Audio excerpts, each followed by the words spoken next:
Welcome back to part 3 of our Goldfinger 60th anniversary celebrations.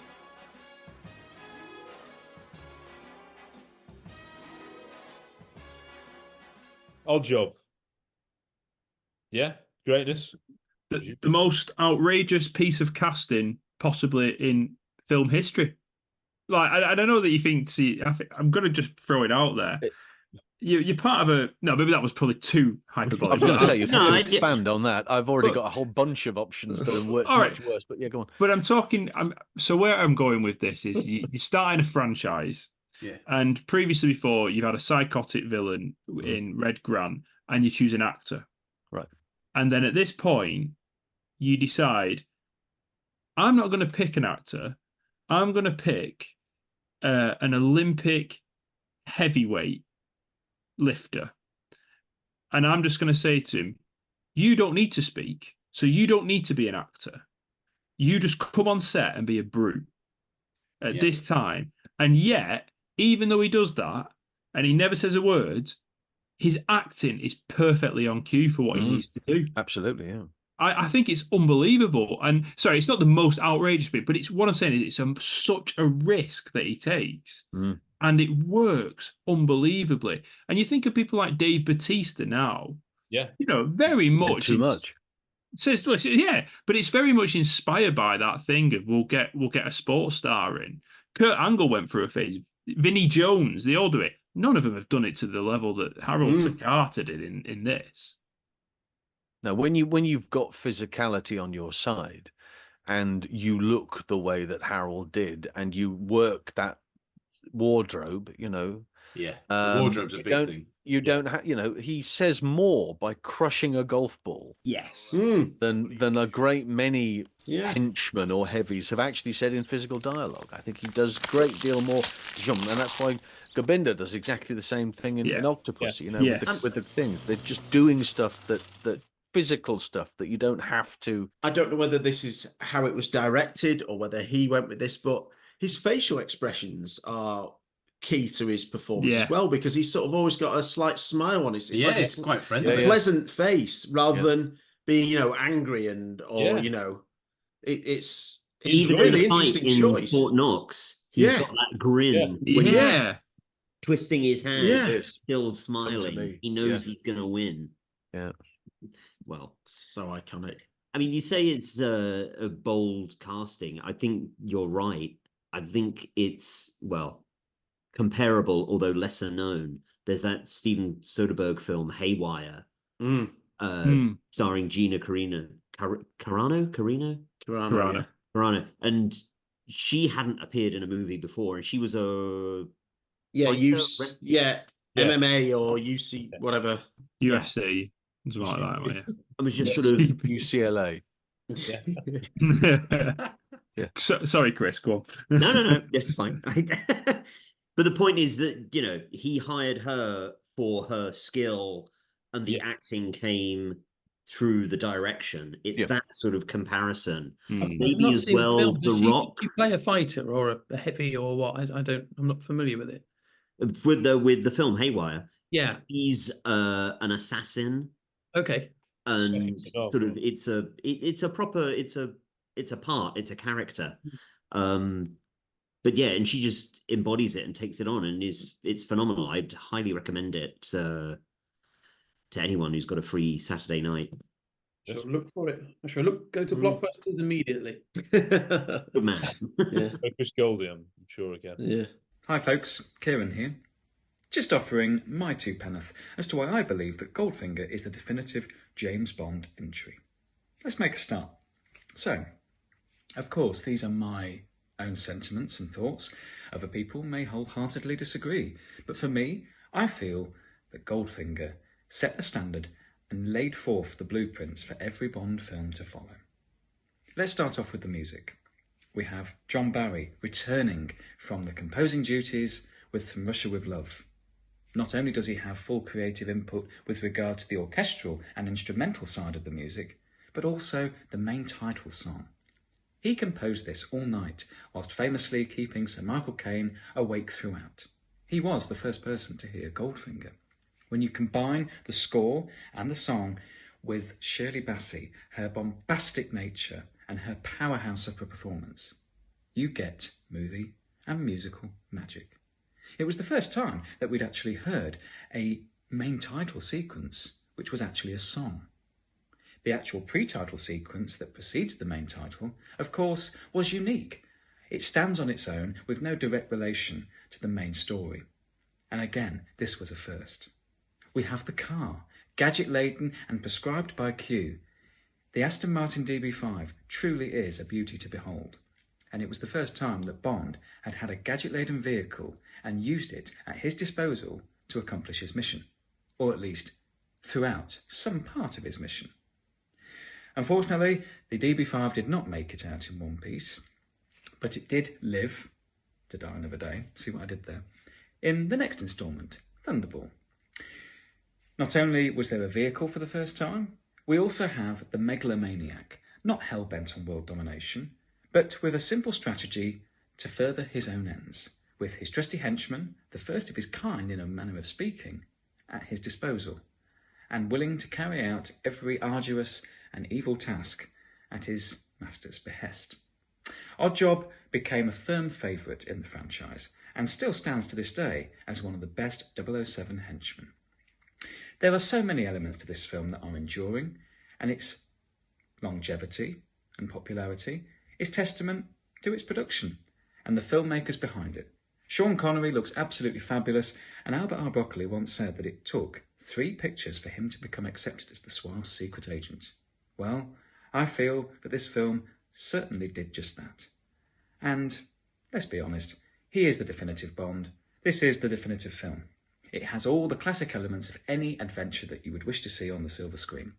And I believe that it will endure certainly for the next 60 years and beyond. It's Bond and beyond. Of course it is. Would you expect anything less? Because after all, nobody does it better. Guy Hamilton, Math, you always say, we've sort of come across this quite recently, his films have the most interesting characters. All of them have really memorable, larger-than-life villain. You know, Live and Let Die. Yeah. An array of amazing characters. Yeah. Gun. I'm sorry, I know people don't like this film, but Knick Knack. These are J.W. Pepper. Come on, these are some of the most memorable characters that. Yeah, and henchmen. Yeah, the henchmen in his films. Ope. Yeah. You know. No, sorry, not. No, obviously, you've got Oddjob, and Winston then Kidd. Diamonds Are Forever. You've got Winston Kidd. Yeah. Live and Let Die. You've got about 15 henchmen who are hundreds of them. Incredible. Yeah.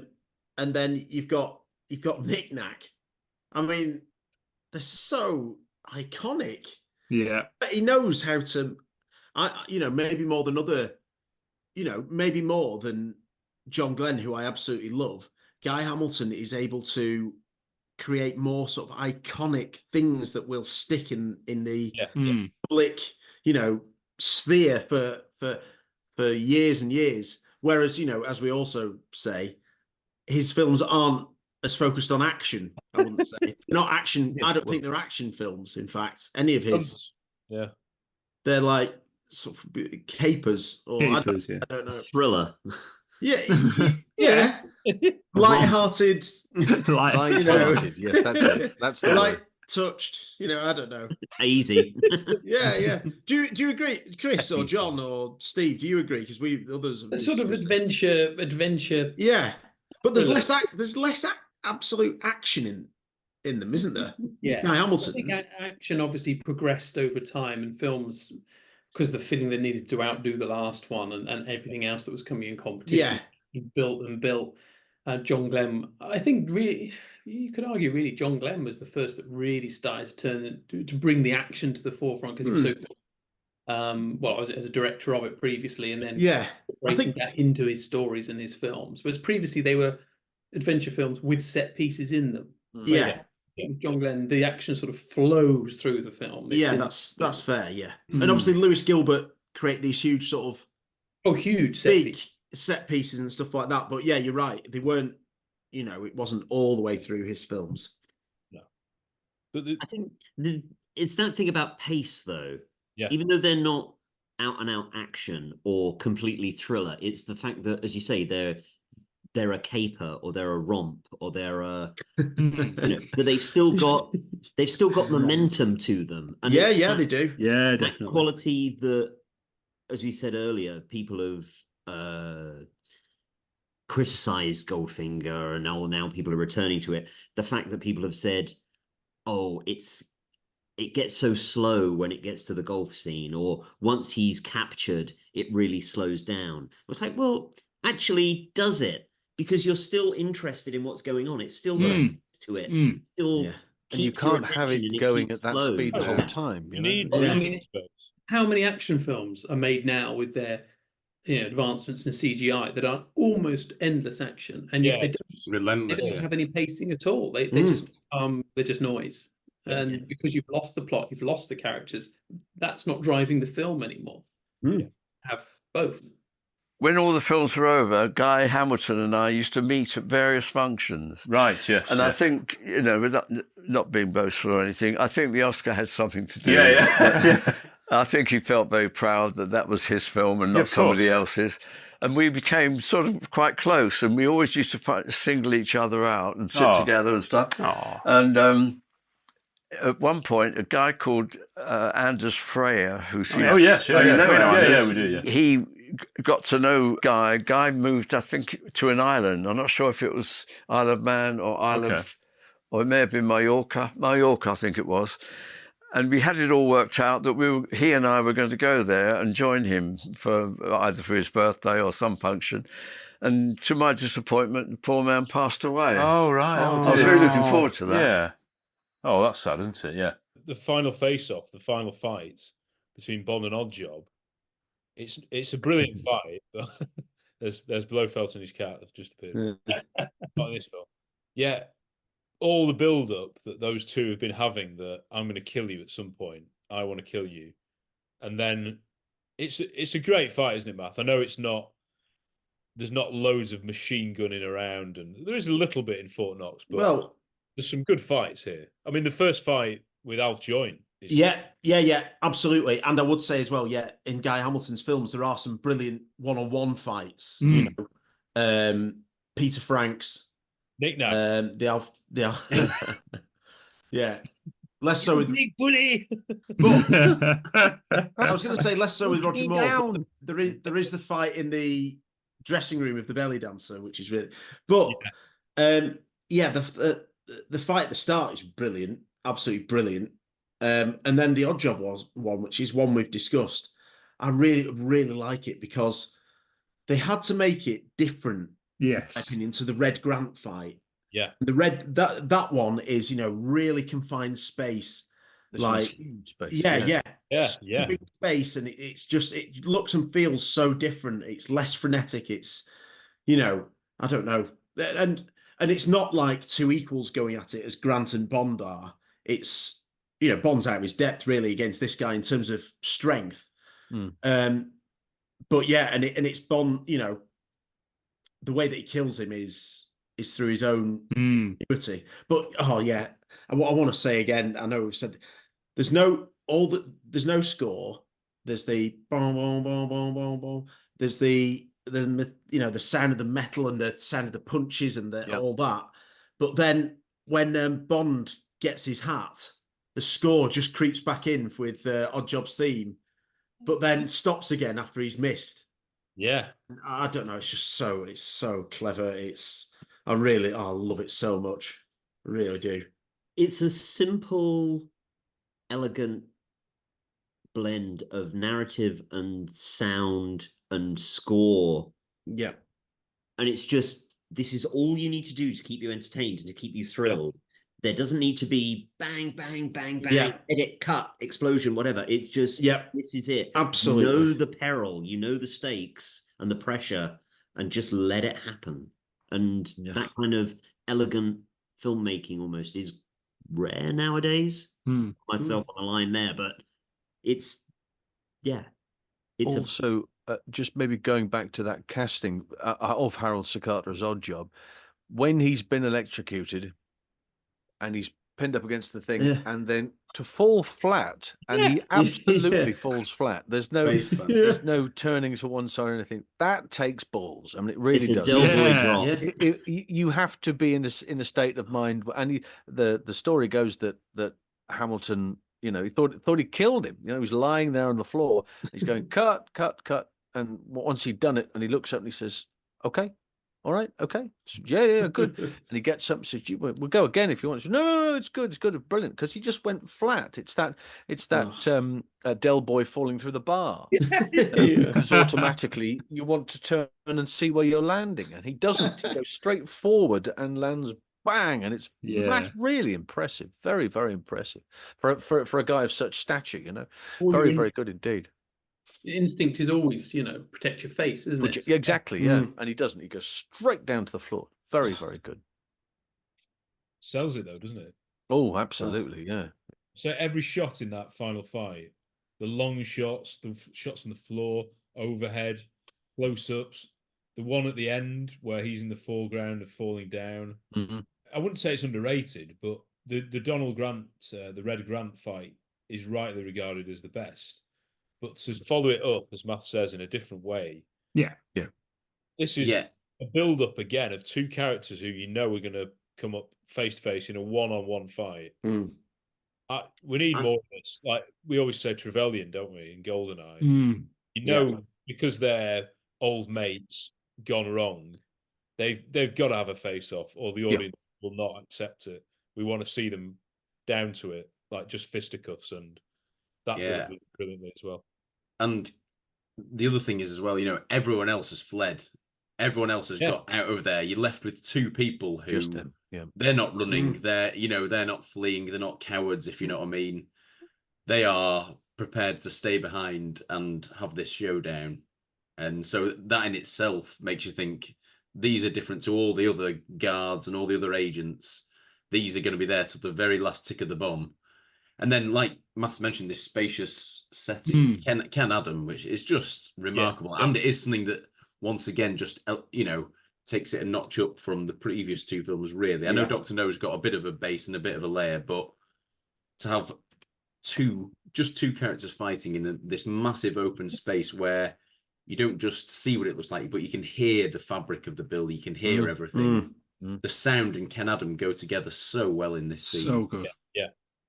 Yeah, because the set of the laser beam is remarkable, isn't it? Well, again, I think that's why the laser beam as well is used in trailers and is why it's iconic for setting this template of Bond, because it's compared to From Russia with Love and Dr. No, it's just slightly entering that, not fantastical, but different to what the world to be, like villainous places, villainous bases and layers, and villainous weapons and slightly state-of-the-art stuff that is in the James Bond world. And you don't see those in From Russia with Love. This is another thing that's been added. And when you think of Ken Adam, you think of set design, but that includes things like the laser. That includes, those kind of things. It's not just rooms and furniture. No. It's the look. You're certainly bang on the money with the technology aspect that From Russia with Love is a spy thriller. It's rooted, it's espionage, whereas this is technology and the future. The number of people who knew what a laser beam could do for this film, very, very few. And then as soon as you see a laser beam in this, everyone knew about that technology and how new and exciting it was. And maybe that's part of it, that if you're the first to show it, you are the reference point for it. Yes. It's like with the Matrix doing bullet time and the you see, we all know the thing. They did it first. That is the reference point, and it will live on forever as that's the Matrix thing. This is the Goldfinger thing, the laser. You haven't just got one of the most beautiful cars in the world in the Aston Martin. The fact that it's also tricked up with all of these gadgets and cool toys just elevates it even more. And it is just this fulcrum of high tech and modernism. that's exciting as well. And I know we've kind of mentioned how in some ways it's become the benchmark, and that's a little bit of a rod for the franchise in some ways, but in mainly I think you've just got to be so amazed and appreciative of these steps that were taken, these creative steps to just bring it out of that world that, like you said, Chris, might have got 4 or 5 films to actually, just push things a little bit more and go a bit more outlandish and creative, has actually sustained a 60-year franchise. And I think, I agree with what you're saying in terms of it fairly unfairly is seen as the one that everyone compares to, but the impact that these decisions have made are absolutely enormous for our love of the franchise. Absolutely enormous. If you think, though, if you're a young lad watching Bond, you might think, oh, this Connery looks cool in the first 2, but he's not really appealing to children. Oh, I want to be him. Like, I don't really want to be in this situation on a train where I could die. That kind of thing. It's that it elevates it by he's got this car. This car does all these unbelievably cool things, and that's when you get into the whole, oh no, I want to be Bond. Yeah, not just all the things he has access to. Watch it. I want to be this character. I collect the James Bond toy cars, and the first one my son wants is, can I have the silver car? He wants the Aston Martin all the time. No Time to Die. No, the other one. He wants the silver car. He wants to press the button and he wants to see the man eject out of it. Yeah. He wants to turn the license registration plates. Yeah. He wants to pull out it's got these like really old school kind of spikes that you can pull out of the tires for them. He wants to do that stuff because the imagination's in the car. So I'm just backing up your point that I've got a 6-year-old boy who's got every technological device you could ever imagine in that age, and yet you give him a toy car and that's what absolutely blows his mind. Yeah. It's taking the ordinary, isn't it? Film. It's taking the ordinary and just putting something different in there that we've all got a car, but everyone wants a car that does this. Exactly, yeah. Just to, sorry, Chris, my son has not sat through the whole film. What we do is we watch scenes. So we've seen the car chase, and that's what we've done. Yeah. So you watch the mint julep scene with him, and the action. Yeah, watch this scene where we gas a load of gangsters. For no reason. Yeah, for absolutely no reason. Well, because Guy Hamilton has characters like that in his film. Yeah. You remember it.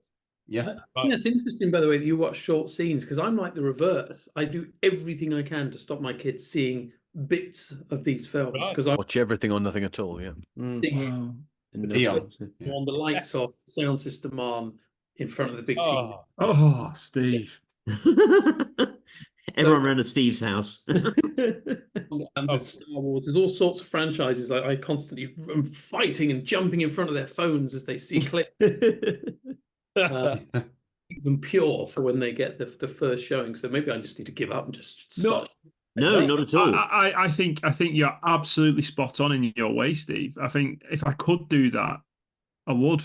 But unfortunately, I've got a son and a daughter who have just been brought up on basically watching silly YouTubers say that Messi is the GOAT and all this kind of stuff. And it's like, it's just, unfortunately, you have to grab their attention with 2 and 3 minute clips. And hopefully, as they get older, we'll be able to sit down and watch a full Bond episode. As reassurance, as children, well, it's been mentioned a few times, we fast forwarded the talking scenes. We'd just go from set piece to set piece. But it did mean that there was an age of rediscovery where when you're older, whoa, the laughing like stock of the intelligence community. Those sort of things. Yeah. No, but it did mean that there was another wave of appreciation that came later in life where actually these action scenes, we're familiar with them, and now we're seeing how they matter and how they tie in with the plot. So I think that I agree with you, Steve. I've tried to show mine the full thing, but It's jolly difficult, and I don't think that's the be all and end all. Harry, am I right that when you were watching it with Isabel and Josh, Isabel was, watching it and stuff. When Odd Job was on, Josh was a bit scared, so he moved behind you and he he watched from the doorway. He retreated to the door and watched from the door. He's not daft, is he? But they're different, you see, in themselves. That Josh, the youngest, he probably watched things in short bursts, whereas my eldest, she can watch full films.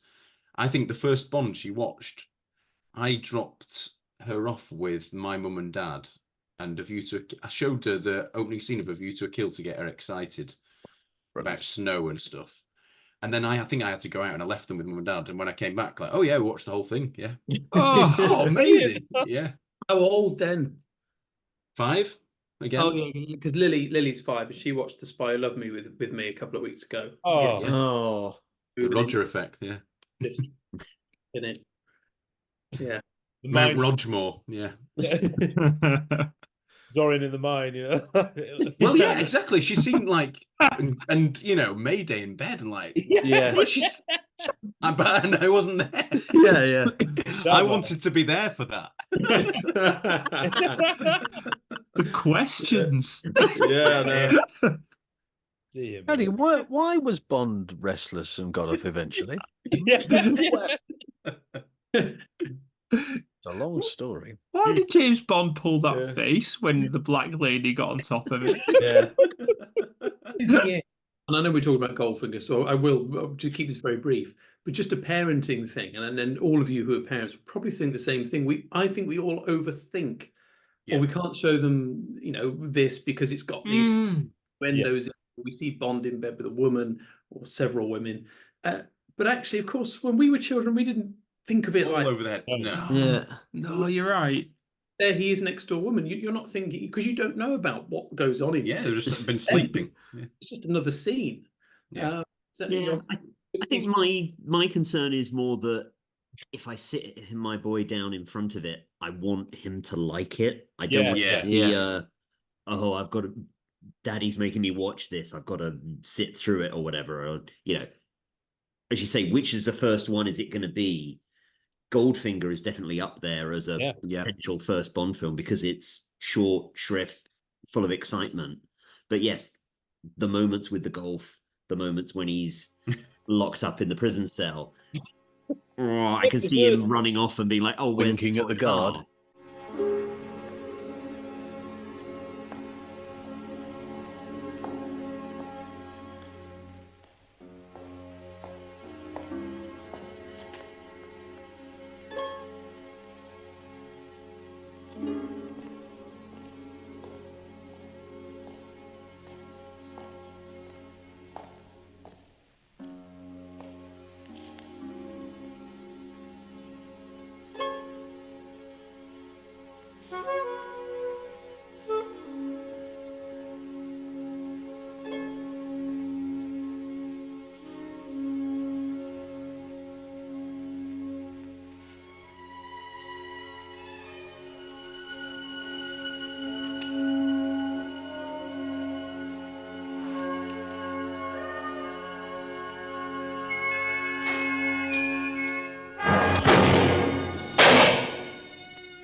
Kids will love that bit where quite entertaining down under the peekaboo moment.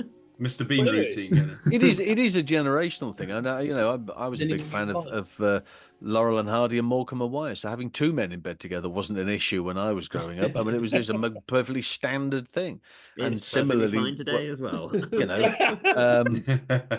I did tell you about that, didn't I? Right, but the whole concept of it was never questioned. It wasn't, there was no flicking through the channels or anything of that nature. And nobody did that. Oh, we can't watch this. It was just, that's what he does, and they kind of accepted it and just moved on.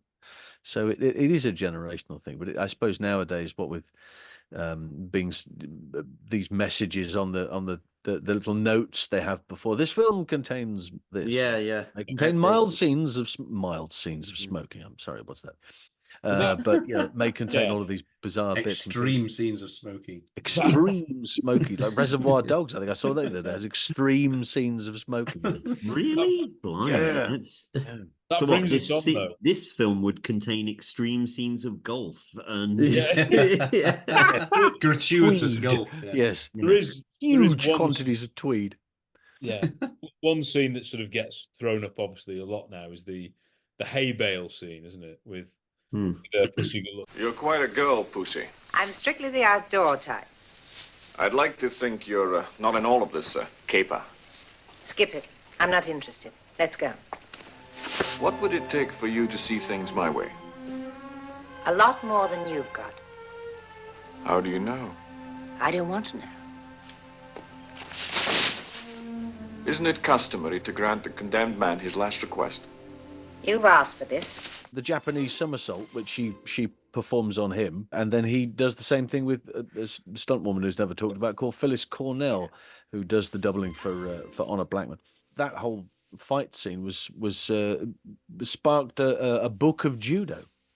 So the Honor Blackman on the back of this, and on the back of her Kathy Gale character from the Avengers, had an entire self-defense judo course in book form that she'd worked out. So there's Chris. Was Honor Blackman an accomplished judo or physical before the Avengers, or did she get the part and then became? No, she danced, but she had physicality. I think around the audition time was quite evident that they could ask her to do this and that, and she would be perfectly happy to get away with it. From a television perspective, bear in mind that a great many of her early performances in the Avengers were live television back then. So whereas on a larger budget picture like Goldfinger, they're not going to risk the possibility, even though she does the landing into the big hay bale because she's physically thrown into it, but the actual flip itself and the slightly higher part over Sean's shoulder, she's doubled just in case, but she was a dancer with a fair bit of movement, and so could be as physical as possible. I mean, just while we're on the women, yes, we need to move on to all us men. This film hates women, right? This is a celebration, this is not. Oh, no. I know. I don't want to. Let's talk about these things as well as celebrate the positive, but also that thing of 8 women. The woman saves everybody. This film celebrates women. So, from my count, there are 7 female parts in this film. 2 of them get away alive at the end. Oh no, it's more than that. But basically, in the pre-title sequence, he uses her as a human shield. And she's left on the floor. Well, she's betrayed him. Yeah, go on. Yeah.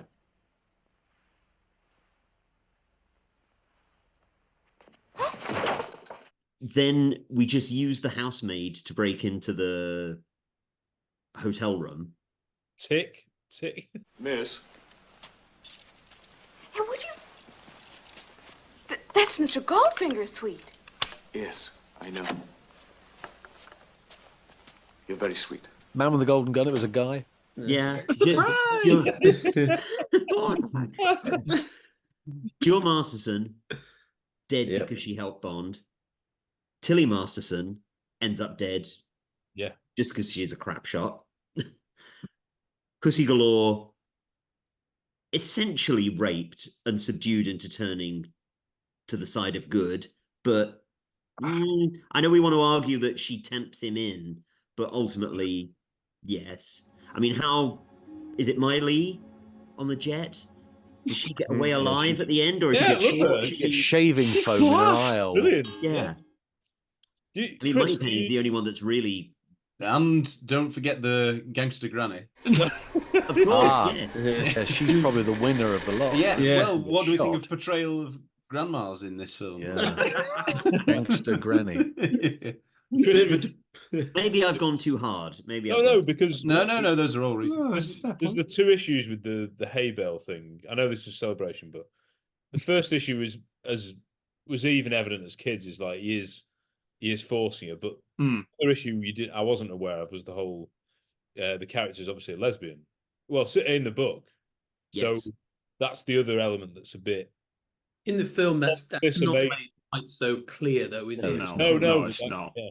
You can only really base it on the screenplay because it's yeah. The film. I don't feel too offended that he uses his amazing charms to turn her because she's not clearly made. It's not established that she is a lesbian. No. Such. I think I've made this point a number of times before, but I have far more issue with the one in Thunderball than I have in this one. I'm not saying that this one, so the one with Pat Fearing, it's not that this is right. I suppose Bond could justify it. He's at the end of the day, he's saving the world, or he's saving the area of Kentucky. Yeah. One woman at a time. One woman at a time, and basically, she's the person who's setting off the gas canister. So if he gets her on side, he basically saves the whole of Kentucky. I'm not saying that the means that he does it are right, and I'm not saying the way it's not something that you go, oh, there's our hero, go on, James. It's not that kind of thing whatsoever. But as a spy, there is an element, unfortunately, of any means necessary. Means necessary. But surely in Thunderball, he needed to pass his fitness test to save the world. So my only counter to that argument, of which I'm fully on board with, that I think Bond is absolutely fine to lead women on constantly because he's there. That's his job, and I think he does it in The Living Daylights. I don't believe the love story. I think he's leading her on until very near the end of it when he does fall for it. But I think it's often misconstrued that he's in love with her. He's not. He's no. Yes, he's getting excited in there. Look at it. But I think in Goldfinger, I do slightly take issue with forcing yourself on the woman. Yes, it's probably not the way to convince her to.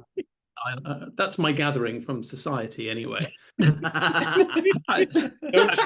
Took 40 years to get there, but yeah, exactly. I did 40 years of watching and going, there's nothing wrong with this movie at all. And then all of a sudden, Jesus, what have I watched? Dear BBC. It's one of those things, isn't it? It's a fine line, and obviously the line has shifted in recent. Everybody's become more educated and more aware. And then they were looking for a line where is the line where he's just, slightly dominant and women like that? Where is it he's gone too far? And I think the line was probably in one place then, and now the line is in a different place. So that makes that scene a little bit. But I think if you put it in the context of 64, it was. I don't imagine people were coming. I don't imagine they were coming out of the cinema in droves offended by it. No. Yeah, but and I know we talk about this the shower scene in Skyfall, but also the scene in Spectre where he sort of forces himself onto Monica Bellucci in quite an aggressive way. So even though the line has shifted, they do still. It's because there's the line that they don't know how to toe is, he is irresistible. Yes, yeah. Bond is irresistible. He's charming, and what some films have slightly not quite managed is to know where to draw the line on, being able to completely, overcome all their reluctance and Austin Powers. There's probably an argument for that in every film. Mary Goodnight does exactly the same thing during the Foo Yuck scene. And then within 5 minutes, boom, there she is. So it's I don't know. It's they clearly write the thing and say, right, we've got to have something here, and then it just doesn't turn out that way because Bond is doing that thing he does, which is being charming and charming his way into bed. With the man with the golden gun thing slightly different. He's got Andre Anders in there firstly, or the other way around. And they just swap them over, and one's in the cupboard. It was slightly awkward. But it's Fawlty Towers moment. Bring your own cupboard. Not enough. Actually, you didn't mention Dink, Chris. So have you got? Yeah. She Oh, just good old Well, Dink. she just gets a slap on the arse. And, Dink, meet Felix Leiter. Hello. Felix, say hello to Dink. Hi, Dink. Dink, say goodbye to Felix. Man talk. A society that didn't like it. I was just going to say about Honor Blackman. You know, she did. It's a good performance, I think, and it's sort of a bit different in a lot of ways to other Bond women. I've also heard, I don't know whether it was Chris Goldie who said this, that she was pretty smitten with Sean Connery. Yeah, I loved him. Yeah, in real life. So, I mean, you know, who wouldn't be? But yeah, no, I think she's great. Yeah. And you know, memorable again, and that's not just with the name. I know the name obviously helps, but they've cast an experienced actor to play the role. Yeah. Yes, exactly. Yeah. It shows that actually, for all this talk about they don't like women or whatever, I mean, there you go. They've cast a really strong actress in a strong character. And although some of the scenes might now look a little bit uncomfortable, what she does is a huge impact on the film. And in fact, her that saves the day, her decision to side with the goodies. Yeah, absolutely. She does come across like, you don't mess with this lady. No. She knows what she's doing. She's already suspect out straight away because she's turning on the charm. You know, there's a whole line about turning off the charm. I can't remember what it is, but even when he's in the plane to start with, when he meets her, he's trying all sorts of things to jokingly get out of the situation. This should be a memorable flight. You can turn off the charm. I'm immune. And it does work in the end. I don't think we believe that they're going to be holding hands much longer than the end. No, not at all. No. She's they're going to get rescued, and then they're That's done. it. Yeah, they're done. Yeah. They're done. Yeah. She's class. She's absolutely class. Like, you know, she's a completely different from anything from the previous Bond girls we've had. Yeah, I'd not thought of that, Steve, because normally they cast like models, don't they, or first time, or Miss France or Miss, you know. But she's an actor, isn't she? She's bringing banter straight away. You know, like she's more on a kind of she's on a level scale with Bond in terms of a chat, especially compared to the previous ones you've had. Especially like I really like Tatiana, but it's very much a kind of one-sided James, I love you. It very quickly goes to I love you. It is an act. That's might be an act for Russia. Yeah, I think done that one. Yeah, but this one with Pussy Galore, I think she's absolutely class, and you needed someone who oozes charisma. You know, you needed someone who absolutely blows it out the water, and the strongest female performances of the 60s are the two big British actresses in Honor Blackman and Diana Rigg. Yeah, and Luciana in the next film as well. Oh, and Luciana. Apologies, big British actress. Yeah. English. Yes, yeah. But it is a sense of they couldn't have done it probably in the first two films, but by this stage, it has an effect when the woman knows the traits of Bond and they can resist. Whereas if you'd in Dr. No and From Russia with Love having someone that was kind of a match for him, that would have been good, but it has more impact when, now finally there's a woman who's going to not, you know, but then it turns out that they all do anyway. I'm not sure, you know, some of you, you know, will be able to say what was in the novel, but I think if this film were made nowadays, and I think this would be completely understandable, you wouldn't have Jill, Tilly, and Pussy Galore. You would have probably Jill being Pussy Galore's sister, and eventually she finds out later that he's killed her or something. Do you know what I mean? Because that sort of revenge storyline is almost, it's not a red herring, but it's sort of like a separate storyline that comes to an end, and there isn't some direct there, and you know there isn't an awful lot of no closure, resolution for it in the end. Oh, she's dead. Well, yeah, but they both die, and although Goldfinger dies later, it's sad, isn't it? It's so far down the line that it's not necessarily in relation to that. Yeah, I'm trying to remember. I think that in the book, the sister stays alive to America, so Bond and Tilly become subservient to Goldfinger and like assist him for a while to try and stay alive, and then she tries to escape from Fort Knox and the train station there where they're trying to steal the gold, and that's when she gets right. That's when she gets killed by Oddjob. Right. My word. Right. So it's all the elements are there. They're just not necessarily in the order of the film. What do we think about Tilly? Because she's a very different Bond girl again. Doesn't seem to be any. People say, oh, maybe she was a lesbian as well because she's no interest in Bond. But I mean, I think all she's thinking about is revenge. She's revenge. Not hooking up with some hot guy while she's got a rifle in her hand, is she? You know, she's only there to kill him. That's all she cares about. Yeah, she always struck me as the adopted daughter. I mean, I've never for a moment thought that the two of them were related, apart from the fact that they are sisters, but it just doesn't. They don't seem to have any traits whatsoever. So they are very different. Very, let's find. All right, let's find two blondes. And that's it. There's nothing else in between that write a bit of story into it that you can work between the two of you. But there's not a lot being given, is there? As I say, I think for modern audiences, it probably isn't explored enough, or enough is made of it. But I do think it's pretty interesting, and she sort of comes into it probably a bit before halfway through, and then Tilly, and then she's in it for. I don't know. It's pretty. She's not in it that much. No. Tilly's in like 10, 15 minutes and she's on. Imagine if she'd been in it instead of Pussy Galore. She'd fallen in love with Bond over the course of the film. That would have been dead. I mean, I'm not saying I'd do it instead of that, but basically, I think she's very beautiful and very striking. Yeah. She didn't do any more films, did she? Or she didn't do much acting after this, which I was surprised about, really. I think she gets forgotten. Yeah.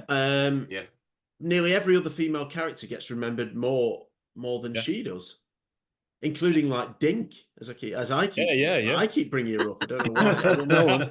Well, I mean, she's the only female character of those who isn't sexualized, isn't she? Yeah, that's true.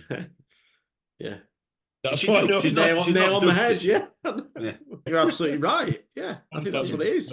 Yeah, it is that, but just because she's not sexualized doesn't mean that we have to put a label on anything of that sort. She's just there as a character, and she's very beautiful. She's absolutely beautiful. Yeah, but she's not put in like a ridiculously, outrageous outfit or. Her purpose of that story is to avenge her sister. Yeah. And therefore that's what her focus is on. And there's parts of it where Bond's trying to banter with the cars, and he's saying discipline 007 and all that, and he thinks he's having a laugh. Then when she gets in the car, he's trying to talk away to her. She's just not interested. And it's not because she's not interested because it's James Bond and every woman must bow to it. She is not interested because her sole focus is avenging her sister and killing Goldfinger. And that is the whole purpose of her story. There's no time for anything else. No time to die. Absolutely not. Well. Anyway, I'm so glad it's on the car and not you. You don't look like the sort of girl who should be ditched. Never mind that. Please take me to the nearest garage. Certainly. By the way, my name is Bond. As quickly as possible. Incidentally, Tom, she did do one further acting role. Can you guess off the top of your head what that show? It was a television show. What that show would have been that was her final acting role? Was it straight after in the 60s? No, it was years after. Oh, Doctor Who? Raiders? The Avengers. Right idea. No. Say again? The Avengers? Oh, yes, very good. The New Avengers in 1976. Oh, right, okay. She played Sarah in one episode in 1976, and that's it. So Goldfinger and an episode of the New Avengers, Tanya Mallet. That's it. She's not dubbed, is she? Because Jill is. I don't think she's dubbed. Is she? She has to play a character TM. Yeah. TM, yeah. Very good. I don't know, dubbed or not. I didn't notice. Yeah, I was wondering about whether she's dubbed or not. You don't hear it mentioned that she is. Doesn't turn up. Helen Mirren's cousin. No. Wow. Really? See? Wow. Yeah, she's got some Russian background. Yeah, she's Russian, isn't she? Yeah. I think we're doing a little deep dive into. Yeah. We're learning tonight, boys. Good heavens. Next thing we'll be going into Hawker the caddy, and if that's his original ball, I'm Arnold Palmer. Then we've got him. Best allies. I was in Whitby at the weekend, and they have an Arnold Palmer's putting challenge, and I was just absolutely obsessed. When I was a kid, I did have it. Was the Arnold Palmer golf game, and it's like a golf stick. You hold it like a golf club, and it has a little trigger on the end. And the trigger, if you squeeze the trigger, Arnold does that. Swings his putter back and forth, and you had a little ball. It was absolutely thoroughly. In 64, John, you'd led a very different life. Oh, it was all go down the estate, you know. Tanya Mallet was born in Blackpool, by the way, as well. What is going on? So good. Who was Tanya Mallet? Was the character? That's the actress. The actress. Sorry. Yeah. So she could be dubbed. She could well be dubbed then, yeah. And Timmy Mallet, where was Timmy Mallet? Was actually very very ill. He was very ill as a child and had to be beaten over the head, and finally was wide awake. Right. And he's Helen Mirren's uncle. Yes, he is. From a Wackaday episode. Couldn't do that anyway. He's currently cycling around Northern Ireland, by the way. Just thought I'd point that out. Yeah. Not that I follow him on TikTok, however, just saying. That's all for part 3 of our Goldfinger 60th anniversary celebration, but stay tuned for part 4.